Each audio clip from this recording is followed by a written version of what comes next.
Hello, in this video I want to show you how to take photos in photo mode for Tiny Glade. To do this, first we'll need to click on the camera button right here. Then you can adjust all of the settings, but I've made a different video explaining all of them. And now to take the photo you can either click right here or use your Steam screenshot button, which is F12 by default. And if this doesn't work for you, this button, you can click Shift and Tab, which should open your overlay, and then we can click on the settings,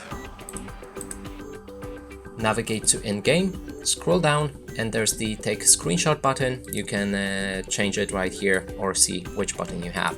And that's it for this video. Hope you like it. Please consider subscribing to our channel, leave a like and a comment below.